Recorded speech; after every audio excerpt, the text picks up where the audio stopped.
Hello students, welcome to biology class. Myself Neetu Sharma. Today we are going to study about the water pollution. First of all, what is the definition of water pollution? We already studied the definition of pollution that we are going to fit in terms of water, that is an undesirable change in physical, chemical or biological qualities of water that is harmful for any living organism is termed as water pollution. The pollution of water may be of three different kinds. It may be a surface water pollution. Surface water मतलब ponds, lakes, rivers, इन surface areas में present water में जब pollution create होता है तो इसे कह रहे हैं हम surface water pollution. Next is underground water pollution.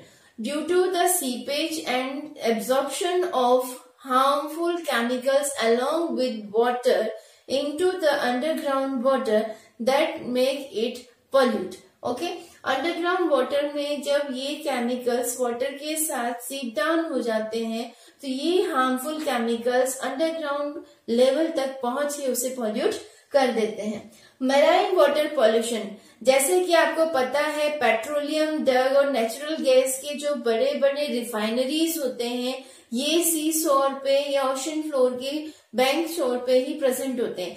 वहां पे काफी अमाउंट का ऑयल स्पिल वाटर में रिलीज होता है. हार्मफुल जो वेस्ट है वो वाटर में रिलीज होते हैं.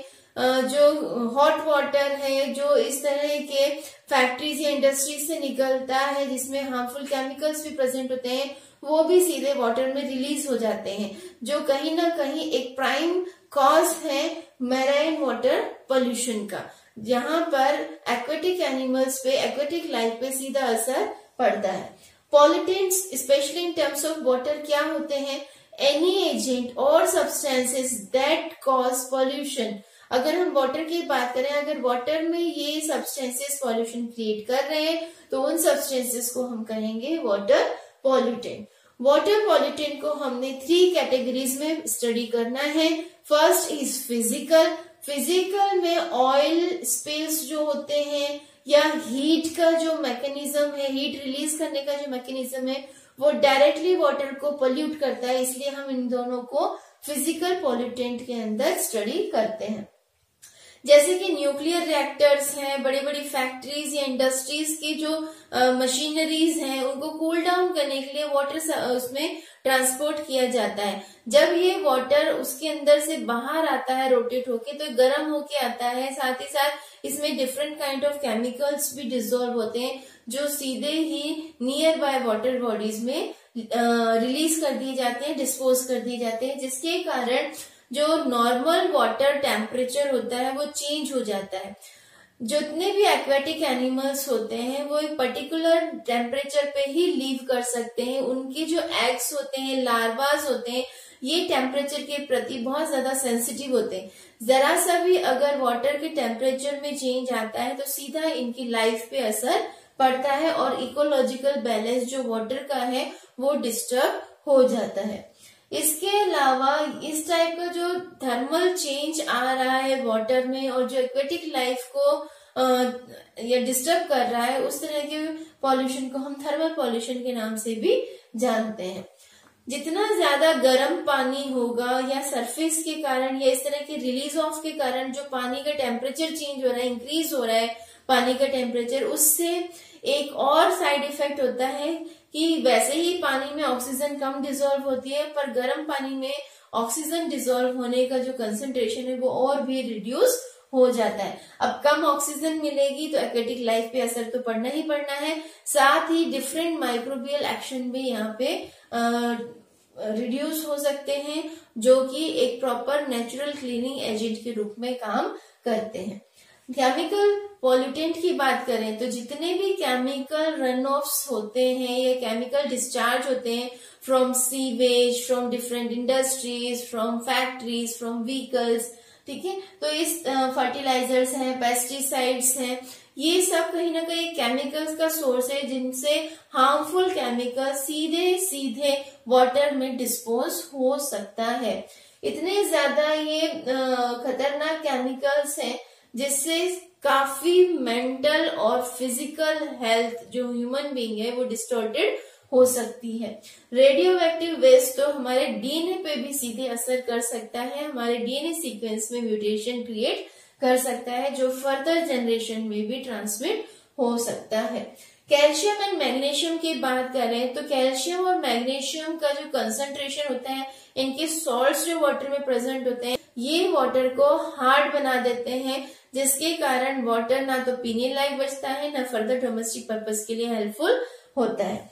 बायोलॉजिकल कंटेंट की बात करें, बायोलॉजिकल पॉल्यूटेंट की बात करें तो different kind of pathogens different water borne diseases produce करवा सकते हैं, एल्गी ब्लूम क्रिएट करा सकते हैं। एल्गी ब्लूम ज्यादातर सीवेज या फर्टिलाइजर्स के कारण होती है, जिसमें एल्गी का बहुत ज्यादा प्रोडक्शन हो जाता है, जिससे ऑक्सीजन कंटेंट वाटर का रिड्यूस हो जाता है। Different types of parasites, worms, ये भी वाटर में डेवलप हो जाते हैं, और इस तरह का जो वाटर अगर कोई कंज्यूम करता है तो उसमें डिफरेंट काइंड ऑफ पैरासाइटिक और वर्मल इन्फेक्शंस देखने को मिलते हैं।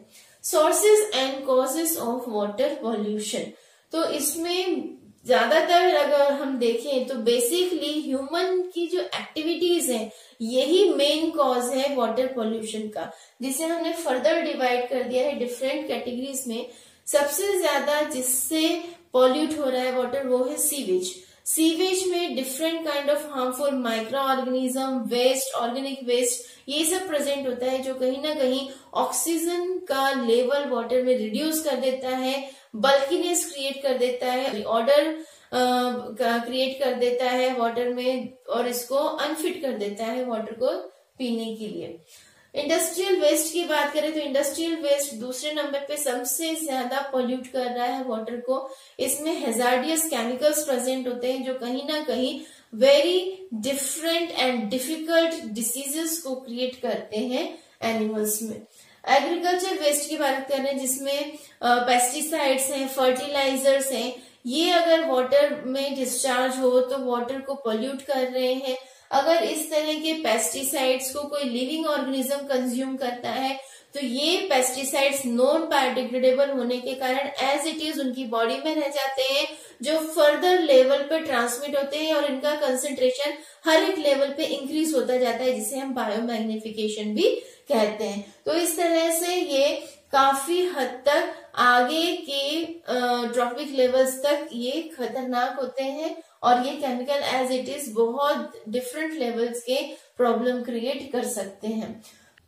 जो फर्टिलाइजर्स हैं ये डिफरेंट काइंड ऑफ वीड्स को, एल्गी को प्रोड्यूस कर देते हैं वाटर बॉडीज पे, जिसके कारण जो ऑक्सीजन डिसॉल्व होना होती है वाटर में वो नहीं हो पाती है, सनलाइट ब्लॉक हो जाती है, जिससे फोटोसिंथेसिस में नहीं कर पाते हैं एक्वेटिक प्लांट्स, और काफी हद तक इकोलॉजिकल डिस्टर्बेंस क्रिएट हो जाता है। Soap and detergent it against cause hardness of water and it make it unfit for the drinking purpose as well as for the domestic purpose.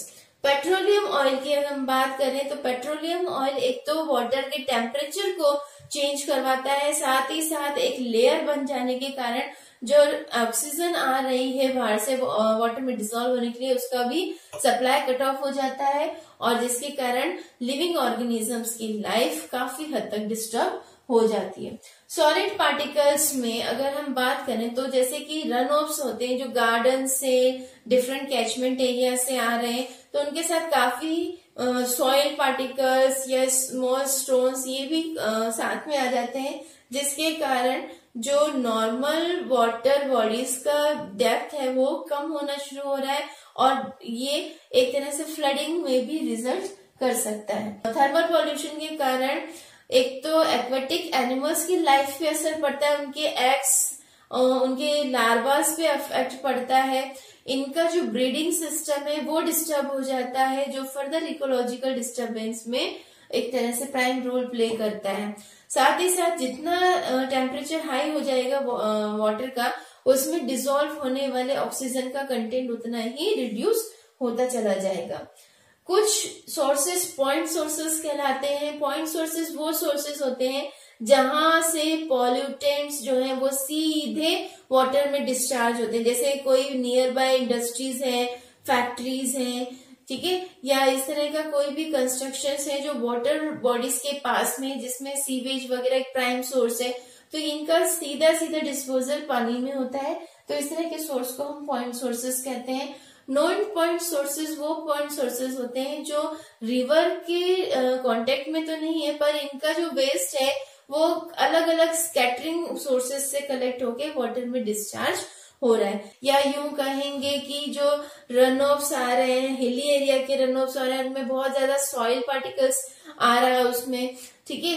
और हम कह सकते हैं कि जो गार्डन्स हैं, एग्रीकल्चर रन ऑफ्स हैं, उन पानी में फर्टिलाइजर्स, डिटर्जेंट्स और ये काफी केमिकल्स साथ में घुल के बहते हुए नदियों तक पहुंच जाते हैं। तो इस तरह के सोर्सेज जो दूर हैं, स्कैटर्ड हैं, जिनका सीधा वाटर बॉडी से कांटेक्ट नहीं है, पर वहां से जो पानी आ रहा है उनके थ्रू ये पॉल्यूटेंट वाटर में पहुंच जाते हैं। तो इस तरह से point source and non point sources को हमने कैटेगराइज कर लिया है। क्या क्या हार्मफुल इफेक्ट्स प्रोड्यूस हो सकते हैं इस तरह के पॉल्यूटेंट से? तो बेसिकली इतना ज्यादा केमिकल्स प्रेजेंट हो जाता है तो सीधा इसका असर ह्यूमन हेल्थ पे ही पड़ेगा। डिफरेंट पैथोजेंस क्रिएट होने के कारण, different kind of toxic chemicals present होने के कारण कई तरह की ह्यूमन डिसीजेस देखने को मिलती हैं। और वाटर से प्रोड्यूस होने वाली ह्यूमन डिसीजेस को हम वाटर बॉर्न डिसीजेस कह सकते हैं, जैसे cholera, typhoid, jaundice, hepatitis. All these are basically caused due to the consumption of contaminated water. Disturbance in ecological balance, जैसे कि हमने प्रीवियसली मेंशन किया है, डिस्कस किया है कि कई तरह के पॉल्यूटेंट ऐसे हैं जो एक्वेटिक लाइफ पे सीधे असर करते हैं, उनकी इकोलॉजिकल बैलेंस को डिस्टर्ब करते हैं। एक्वेटिक लाइफ तो डिस्टर्ब हो ही रहा है, अगर हम टेरेस्ट्रियल लाइफ की भी बात करें तो जो प्लांट्स हैं या इस तरह की जो फूड आइटम्स है जिसमें पेस्टिसाइड्स या फर्टिलाइजर्स का कंजप्शन ज्यादा है, अगर उस तरह के फूड को कोई ईट करता है तो ये जो नॉन बायोडिग्रेडेबल टॉक्सिक केमिकल्स हैं ये उनकी लाइफ साइकिल में, उनके सिस्टम में इंटर कर जाता है, जो कि फूड के चेन के थ्रू एक जनरेशन से या एक ट्रॉपिक लेवल से दूसरी ट्रॉपिक लेवल तक ट्रांसमिट हो जाता है। जैसे जैसे हर एक ट्रॉपिक लेवल पे ट्रांसमिट होगा, इसका कंसंट्रेशन भी इंक्रीज होगा और कहीं ना कहीं ये इकोलॉजिकल डिस्टर्बेंस क्रिएट कर देगा। रिड्यूस ऑक्सीजन कंटेंट, वाटर की बात करें तो वाटर में बहुत कम अमाउंट में ऑक्सीजन डिसॉल्व होता है, और वाटर का अगर टेम्परेचर हाई हो जाए because of such thermal pollutants, तो उस कंडीशन में ऑक्सीजन डिसॉल्व होने की जो संभावना होती है वो और भी रिड्यूस हो जाती है, ठीक है। कई तरह के जो ऑर्गेनिक वेस्ट है वो भी डिस्पोज ऑफ होते हैं वाटर में, that is for example sewage वगैरह। तो सीवेज वगैरह में ऑर्गेनिक वेस्ट ज्यादा हो जाता है और उसका डिकम्पोजिशन जो है वो स्लो हो जाता है, क्योंकि ऑक्सीजन जो डिसॉल्व है वाटर में वो कम है, जिसके कारण एरोबिक डिकम्पोजिशन पॉसिबल नहीं हो पा रहा है। एरोबिक माइक्रो ऑर्गेनिज्म की संख्या कम हो जाती है और ज्यादा से ज्यादा ऑर्गेनिक कचरा, ऑर्गेनिक वेस्ट पानी में एक्यूमुलेट होता चला जाता है, जिससे पानी अनफिट हो जाता है ड्रिंकिंग के लिए, और इसमें पिक्युलर गंदी सी ऑर्डर आने लग जाती है, कलर चेंज हो जाता है। आपने देखा भी होगा कई जगह पानी खड़ा होता है तो हरे हरे कलर का हो जाता है, तो that is the increase in organic waste in the water. BOD मतलब होता है बायोलॉजिकल ऑक्सीजन डिमांड। कुछ माइक्रो ऑर्गेनिजम्स जो इस ऑक्सीजन के बेसिस पे ही डिकम्पोजिशन करते हैं, उनकी ऑक्सीजन डिमांड को हम कह रहे हैं बायोलॉजिकल ऑक्सीजन डिमांड। उनको कितनी ऑक्सीजन की जरूरत है प्रॉपर डिकम्पोजिशन करने के लिए। तो अगर इस तरह के पॉल्यूटेंट वाटर में ऐड होते गए तो बीओडी का जो अमाउंट है वो रिड्यूस होता चला जाएगा और हमें समझ में आ जाएगा कि वाटर जो है वो पोल्यूट हो चुका है। Thermal pollution reduces growth of aquatic organism. अब थर्मल पॉल्यूशन से ऑक्सीजन कंटेंट जो है वो रिड्यूस हो रहा है, तो ऑटोमेटिकली ये साफ तौर पे जाहिर होता है कि जितने भी एक्वेटिक ऑर्गेनिजम्स की लाइफ है वो भी अफेक्ट हो रही है और उनकी ग्रोथ भी अफेक्ट हो रही है। Destruction of useful micro organism. कुछ कैटेगरी जो है माइक्रो ऑर्गेनिज्म की वो यूजफुल है because they act as a natural cleanser, ठीक है, फंजाई है, बैक्टीरियाज है, ये ऑर्गेनिक वेस्ट को हीट अप कर लेते हैं, डिकम्पोज कर देते हैं, तो एक नेचुरल क्लीनर का काम करते हैं। पर ये पॉल्यूटेंट्स क्या करते हैं, इन यूजफुल माइक्रो ऑर्गेनिजम्स को ही किल करने का काम करते हैं, जिसके कारण वाटर की नेचुरल क्लीनिंग नहीं हो पाती है और वाटर जो है वो पोल्यूट होना शुरू हो जाता है। इसी से ही रिलेटेड एक टर्म है यूट्रॉफिकेशन। यूट्रॉफिकेशन में बेटा क्या होता है कि जैसे फर्टिलाइजर्स वगैरह है या सीवेज का कंटेंट है, ये जितना ज्यादा वाटर में एडअप होता जाएगा, ऑक्सीजन का लेवल तो कम होगा ही होगा, पर इससे क्या होगा, दूसरे हार्मफुल माइक्रो ऑर्गेनिज्म जैसे एल्गी है, फंजाई है, ये इंक्रीज हो जाएंगे। स्पेशली एल्गी की हम बात करें, काई जो होती है, जो आपको ग्रीनिश वाटर दिख रहा है, वो काई एल्गी की ग्रोथ के कारण दिख रहा है। ये इतनी ज्यादा डेवलप हो जाती है कि पूरे की पूरे वाटर बॉडीज को कवर कर लेती है और उसके कारण ऑक्सीजन का जो लेवल है वो काफी हद तक रिड्यूस हो जाता है वाटर में। ये ऑक्सीजन यूज अप भी कर लेती है जो भी अवेलेबल ऑक्सीजन है, और फर्दर ऑक्सीजन को डिसॉल्व होने से रोकती हैं। तो इस तरह के जो अल्गल ब्लूम्स हैं, जो कि मेनली सीवेज और फर्टिलाइजर्स के हायर कंसंट्रेशन के कारण प्रोड्यूस हो रहे हैं, इस तरह के अल्गल ब्लूम को ही हम कह रहे हैं यूट्रॉफिकेशन। इसके अलावा जो फिनोमिना देखने को मिलता है ड्यू टू वाटर पॉल्यूशन, वो है बायोमैग्निफिकेशन, जिसमें आपको मैंने ऑलरेडी बताया है कि जो फूड चेन के ट्रॉपिक लेवल होते हैं, ट्रॉपिक लेवल मतलब producer eaten by herbivores, herbivores are eaten by carnivores, है ना। तो इस तरह जो फूड चेन है, जब प्रोड्यूसर में फर्टिलाइजर्स, पेस्टिसाइड्स या इस तरह के नॉन बायोडिग्रेडेबल वेस्ट मटेरियल किसी भी प्रोड्यूसर में, प्लांट में एक्यूमुलेट हो रहे हैं और फूड में प्रेजेंट हो रहे हैं, तो अगर इस तरह के प्रोड्यूसर को, प्लांट को या उनके प्रोडक्ट को कोई और ऑर्गेनिज्म ईट करता है, ठीक है, तो वो पेस्टिसाइड्स नॉन बायोडिग्रेडेबल होने के कारण डायरेक्टली उनकी बॉडी में भी इंटर कर जाएंगे। अब ऐसा तो है नहीं कि मान लीजिए हर्बीवोरस किसी प्लांट को खा रहा है तो वो सारी जिंदगी एक ही प्लांट को खा के रहेगा, वो सारी जिंदगी पता नहीं ऐसे कितने प्लांट खाएगा, तो उसके लेवल पे ये पेस्टिसाइड्स का जो कंसंट्रेशन है उसके अंदर ज्यादा होगा एज कम्पेयर टू प्रोड्यूसर, ठीक है।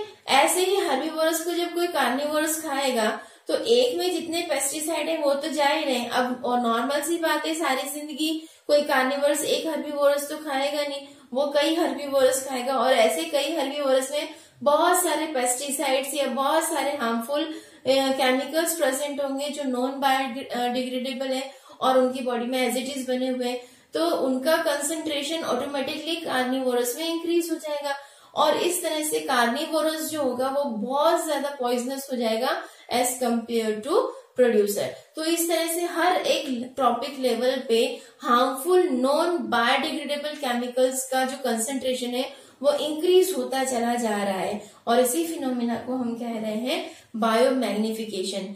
इस कारण अगर हम देखें तो जितने भी टॉप कार्निवोर्स होंगे उनमें इस तरह के केमिकल्स का, इस तरह के पॉइजनस या टॉक्सिक केमिकल्स का कंसंट्रेशन बॉडी में ज्यादा देखने को मिलेगा, और वो कहीं ना कहीं उनके लिए ठीक नहीं है, उनकी लाइफ खराब कर देंगे, उनकी जो प्रोगेनी स्पीसीज है वो खत्म होना शुरू हो जाएगी, और अल्टीमेटली इसका असर सीधा सीधा इकोलॉजिकल बैलेंस पे पड़ेगा। तो इस तरह के ये हार्मफुल इफेक्ट्स जो है वो कहलाते हैं biomagnification. Decomposition of organic matter, अब जितना सीवेज आ रहा है या एग्रीकल्चर वेस्ट आ रहा है या जो भी ऑर्गेनिक वेस्ट वाटर में आ रहा है, तो उसको डिकम्पोज होने के लिए यूजफुल माइक्रो ऑर्गेनिज्म की जरूरत पड़ती है। अब पॉल्यूटेंट्स के कारण ऑक्सीजन की डिमांड ऑलरेडी कम हो गई है वाटर में, number of useful micro organisms भी कम हो गए, तो ऑटोमेटिक से इन जो वेस्ट प्रोडक्ट है, ऑर्गेनिक वेस्ट है, उनका डिकम्पोजिशन रेट भी रिड्यूस हो गया है, और इनके डिकम्पोजिशन प्रॉपरली ना होने के कारण इनका बहुत ज्यादा एक्यूमुलेशन वाटर में हो जाएगा, जिसके कारण डिफरेंट वाटर बॉर्न डिसीजेस भी प्रोड्यूस हो जाएंगी।